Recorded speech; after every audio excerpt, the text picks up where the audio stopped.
কার গতকাল ছিল পাণ্ডবা নির্জলা একাদশী আর আজকে ছিল পারণ।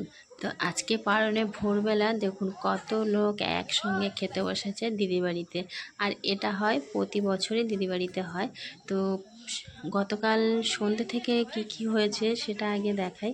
মানে সারা রাত আমরা জেগে থাকি। তো প্রতি বছরই আমি দিদি বাড়িতে আসি, বোন আমরা সবাই আসি, মা।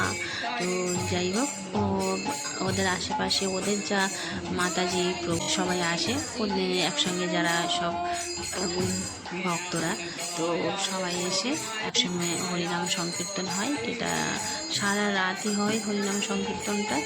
আর মানে এটা রাত্রে জাগরণ, সারাদিন উপোস করে, নির্জলা উপোস করে আর রাত্রে জাগরণ করলে এই ফলটা, এই যে মানে পাণ্ডবা নির্জলা একাদশী ফলটা লাভ হয়।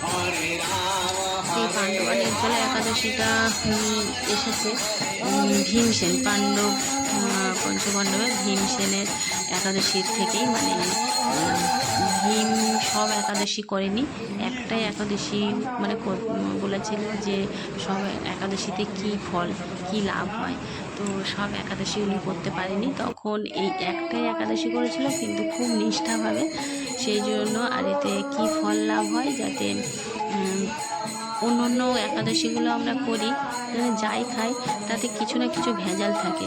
সেই জন্য একটাই একাদশী হয় এই আমরা নির্জলা করি আর সারাদিন উপোস থাকি, সারা হরিনাম সংকীর্তন করি, পরনিন্দা পরচর্চা না করে ভগবানের নামগান করি, গীতা পাঠ বলো, ভগবানের নাম করো, জপ, মহামন্ত্র জপ করা, এইসবগুলো করা হয়।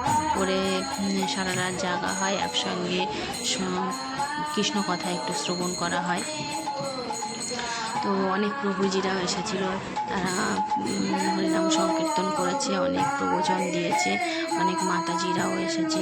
আমাদের যে সাপুচি দিদির বাড়ির পাশেই যে সাপুচি ইস্কন যে একটা মন্দির আছে, তো সেই মন্দির থেকে মানে গোশালা, ওই মন্দির থেকে একজন মাতাজি এসে গান করছিলেন। তারপরে 12:30টায় 1টা বাজে, তখন বসে গেল রান্না। মানে এই যে সারাদিন আমরা উপোস করে আছি, নির্জলা উপোস করে আছি, সবাই এই যে হরিনাম সংকীর্তন করছে, সকালবেলা পারণ করা হবে।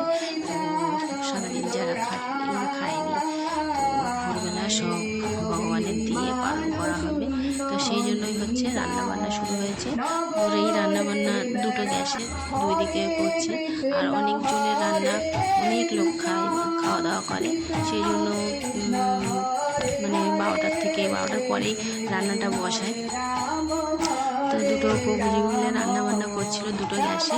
আর সবাই মাতাজিরা একটু জোগাড় যন্ত্র করে দিয়েছিল, মানে সবজি কাটাকুটি থেকে, নিরামিষ রান্না যেহেতু, তো সবজি কাটাকুটি সেগুলো করতে হয়। তো আমার দিদি সেগুলো সব দেখিয়ে দিচ্ছিল কী করতে হবে না করতে হবে। দিদি প্রচুর খাটে, মানে এই লোকজন খাওয়ানো, তারপরে একটা অনুষ্ঠান, সারা দিন মানে খুব কষ্ট। তো দিদি শুধু এই যে পাণ্ডবা নির্জলা একাদশী তাই নয়, মানে আরও অনেক কিছুই ওদের বাড়িতে অনুষ্ঠান হয়, জন্মাষ্টমী উপলক্ষে হয়, তো নন্দ উৎসব হয়, অনেক কিছুই হয়। তারপরে এটা দেখাই, এটা হচ্ছে ভোর 4টের রান্না কমপ্লিট হয়ে গেছে। তো সেই সময় আমি 1টা বাজে, 1টা বাজে, তখন আমি না আর থাকতে পারছিলাম না, শুয়ে পড়েছিলাম। তো তারপরে 3:30টার সময় দিদি আবার ডেকে দিল। সবাই তখন 3টের পর থেকে সবাই স্নান করতে শুরু করলো। স্নান টান করা হয়ে গেলে 4টে 4:30 বাজে, তখন ভগবানের ভোগ, মানে রান্না শেষ হয়ে গেলে 5টার সময় ভগবানের ভোগ লাগিয়েছে, অন্নভোগ।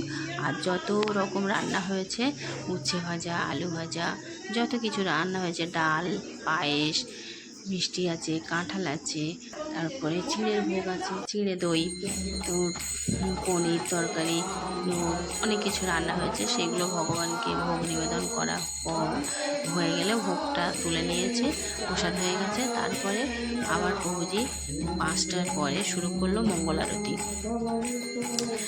5:30টার দিকে মঙ্গল আরতি শুরু করলো। 5:30টা থেকে মঙ্গল আরতি করলো, তুলসী আরতি করলো।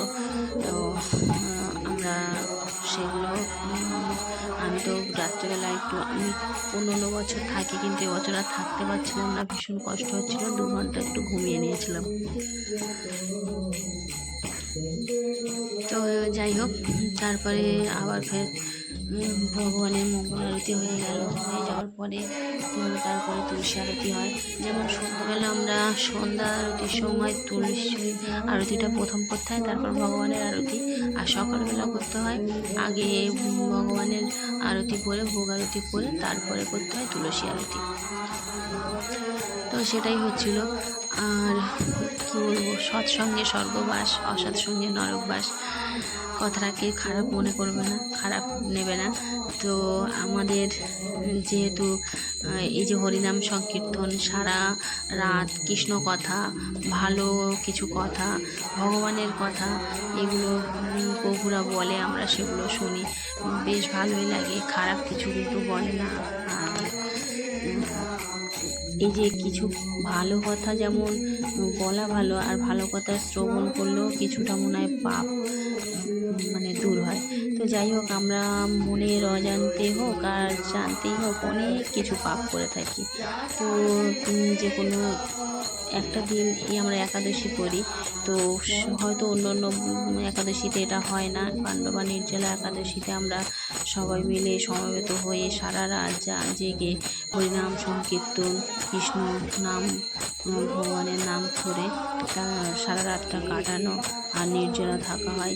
এতে মনে হয় কিছুটাও হলে ভগবান তুষ্ট হয় আমাদের, মানে যতটুকু পাপ করি অন্তত কিছুটা হলে একটু ক্ষয় হয়।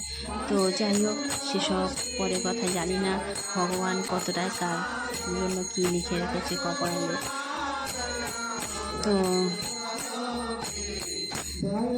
এই যে প্রভুজি মাতাজি ইনি আরতি করছে, তো এনার বাড়িতেও একটা বড় বিপদ হয়ে গেছে। মানে ভাইপো মারা গিয়েছে। তো সেই বাধা বিপত্তি কাটিয়ে ওই যে ভগবানের নাম করছে। ভগবানের নাম করা অত সহজ নয়, যে শত বাধা বিঘ্ন পার হয়েও ভগবানের নাম করা হচ্ছে, এর মতো ভালো কাজ আর হয় না। তো যাই হোক, 6টা বাজতে না বাজতে আরতি কমপ্লিট হয়ে গেলে সঙ্গে সঙ্গে সব প্রভুজি মাতাজিদের এবার সেবাতে বসিয়ে দিল। দিদির বাড়িতে দেখুন, যে অনুষ্ঠানটা হয় গ্যারেজের মধ্যে, মানে গাড়ি রাখে সেখানে। তো আর মাঝখানে একটা বড় লম্বা উঠোন আছে, 2 সারি বসিয়ে একেবারে 30-40 জন খেতে পারে একেবারে। তা সেইভাবেই সব খাওয়া দাওয়া হচ্ছিল। আর 2-3 ব্যাচ বসলো, বসার পরে আমরা লাস্ট ব্যাচ বসেছি, বসে আমরা খাওয়া দাওয়া করলাম।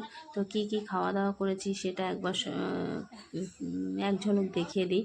তো সব শেষে আমি, দিদি, জায়বু, আমার মা, আমরা সবাই, আমার বোন, আমরা সবাই খেতে বসেছিলাম। তো তখন বাজে 7টার সময় ভাত খাওয়া মানে খুব কষ্ট, সারা রাত জাগা, তখন মনে হচ্ছে একটু শুয়ে পড়ি। তো যাই হোক, মানে তখন একটু শুয়ে পড়লেই শান্তি, যেন ঘুম। তো যাই হোক, খেতে তো হবে, আগে পালন করে নিলাম, তারপরে একটু চিড়ের ভোগ খেয়ে নিলাম, নিয়ে তারপর একটু গুড়ের জল, আখের গুড়ের জল করে সারাদিন খাওয়া নেই। তো আখের গুড়ের জল লেবু দিয়ে হোক, আম দিয়ে হোক, কাঁচা আম দিয়ে হোক, আম সিদ্ধ করে এটা শরবতটা করে, ভীষণ ভালো লাগে খেতে। তা সেটাও খেলাম। তারপরে খেতে বসলাম। প্রথমে দিল ডাল, মুগ ডাল আর আলু ভাজা, উচ্ছে ভাজা ছিল, কিন্তু উচ্ছে ভাজাটা শেষ হয়ে গেছিলো। তারপরে দিয়েছিল আমাদের দিদিদের গাছের কুমড়ো ডাঁটা, সব রকম সবজি দিয়ে একটা চচ্চড়িটা ভীষণ ভালো লেগেছে। ডাঁটা চচ্চড়ি খেতে সত্যি আমাদের খুব ভালো লাগে, সে যেমনই হোক। তারপরে পটল, আলু, পনির একটা তরকারি ছিল। তরকারিটা খাওয়ার পরে তারপরে একটু আমের